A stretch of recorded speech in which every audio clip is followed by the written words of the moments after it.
I saw The Day the Earth Blew Up, a Looney Tunes movie today, so here's my spoiler-free review of the movie. So yeah, this may be one of my favorite films of this year, and I actually may have to put it in my top 10 list of my favorite films of 2025.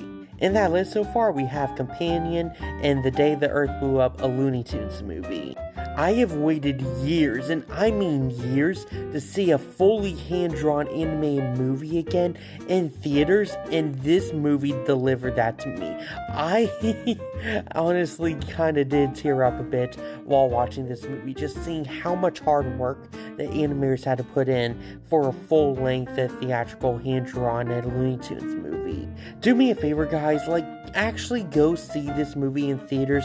Support the heck out of this movie as much as you can, because we need Warner Brothers to know that we need more hand-drawn animation like this in the film industry, and especially seen in theatrical films, because seeing this on the big screen was just an experience. I think the best way to describe this movie is kind of like a combination of a classic Looney Tunes short along with an episode of regular show.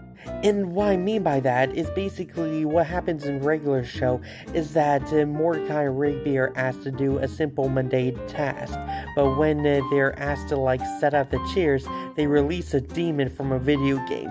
Yes, that is literally an episode, one of the first episodes you will ever find in the series. And yeah, basically the same thing kind of happens with that in this movie, where Daphne and Porky are trying to fix their roof, and it just leads into a whole plot line where they find that aliens have come to Earth. The characters are a lot of fun, as for normal Looney Tunes fashion. I really enjoy this interpretation of Daphne and Porky's character, and I also think that this movie does a pretty good job on making their relationship a little bit more unique than other Looney Tunes adaptations. When I think of their relationship, I think of them as really good friends, kind of like on what we saw in the Looney Tunes show, where they were friends, but it was also a little bit of a manipulative relationship between the two, or at least towards Porky. That poor guy lost everything towards Daphne in that show. But in this series, you actually buy that the two grew up together and are a lot like brothers with each other. And speaking of the Looney Tunes show, something I really wanted to see from that show was the character Petunia Pig, who was just introduced later in season 2, and we didn't really see a whole lot of her. She probably had 2 appearances in the whole show, and that was it. I really wanted to learn more about her character. But now we finally get more focus on her character again in this movie. And let me just say that she and Porky have the cutest relationship in this movie. You really do root for the two.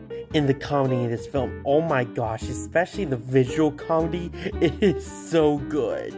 I won't go into any spoilers since this is a spoiler-free review, but there is definitely a whole lot of visual gags in this movie, and it just felt so wrong to blink throughout the movie, because I felt like if you even took a single blink in the film, or if your eyes gazed somewhere else, then you are just going to be missing out on a really well visual gag. I give this film a 9 out of 10, giving it an A. Anyway, that's the review. Go down to his comments, tell me if you're gonna see The Day the Earth Blew Up, a Looney Tunes movie. Share this video with all your friends. And click that like and follow button to get all your thumb on latest content.